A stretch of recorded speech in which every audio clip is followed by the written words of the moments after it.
welcome to the weekend digital marketing so far. It's Friday, March 27th, 2019.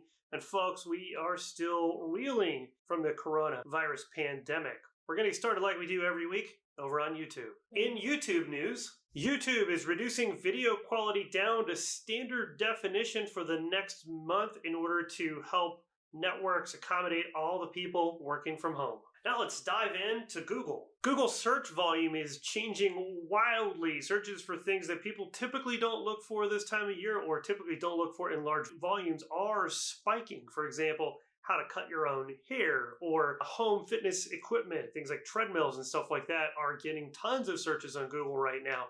Stuff is all over the map during the pandemic. Google Ads has 4 new updates to improve the asset reporting. Google Ads has new policies around advertising government documents, things like passports and services. You can now mark a business on Google My Business or Google Maps as temporarily closed. Google has provided advice to businesses on how they can pause their online business during the pandemic without going out of business. Google launched a COVID-19 information portal site, but I still see a lot of people using the one that being launched when the pandemic first hit the United States. In Facebook news, Facebook says their usage is up 50% or more in countries hardest hit by the pandemic, especially those with shelter-in-place rules. This is wreaking havoc on the newsfeed, advertisers, and organic posts. Everybody's having a hard time getting visibility on Facebook right now because of the massive spike in traffic. Facebook is reducing streaming quality of their videos in Europe to help local networks cope with all of the people that are sheltering in place. Facebook gave investors guidance saying that advertisers appear to be pausing their Facebook ads during the pandemic and that this is going to impact their future revenue. Over on Instagram has a new feature called co-watching, which allows people to scroll mindlessly through the Instagram feed together. The CEO of Instagram, Adam Mosseri, is working out of his garage during the pandemic. It's very interesting to see him live streaming when he's inside of his garage talking about running one of the largest social media platforms in the world from a garage. Instagram launched the Stay Home Story feature. If you're an Instagram user, you've already seen that at the top of the app. This is an interesting way to try to help encourage a culture of people staying at home so that we can bring an end to this pandemic faster.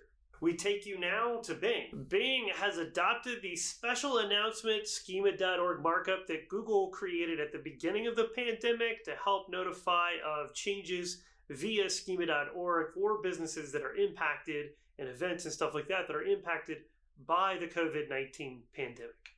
Over on Pinterest says their traffic is reaching record highs during the pandemic while people shelter in place. Because of all of that spiking traffic, Pinterest has released a new feature called Today. It's a new tab inside of Pinterest. Currently it pulls from the trending section, and the idea is to show you stuff that you can do at your home today. Pinterest also officially released the Verified Merchant Program. We talked about this a couple of weeks ago. So you can go apply now to become a verified merchant by Pinterest. Here we go to Reddit. Reddit has rolled out the new polls post type so that people can start polls in different subreddits across the site. Here we go to LinkedIn.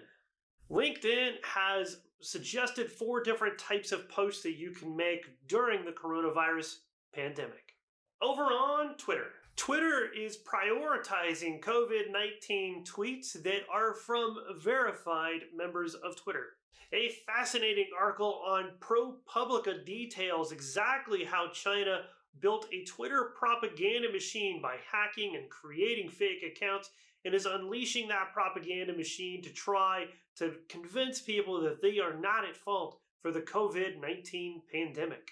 Twitter is removing any tweets that promote medical chickenpox parties. Don't do those. Terrible idea. Twitter is donating $1 million to support journalism during the COVID-19 coronavirus pandemic. Bonus round! Location app Zenly, which is owned by Snapchat, has released a leaderboard to try to encourage people to stay at home. The leaderboard displays who stayed at home the longest and how frequently during the day they are inside of their home. Safari is now blocking 100% of all third-party cookies.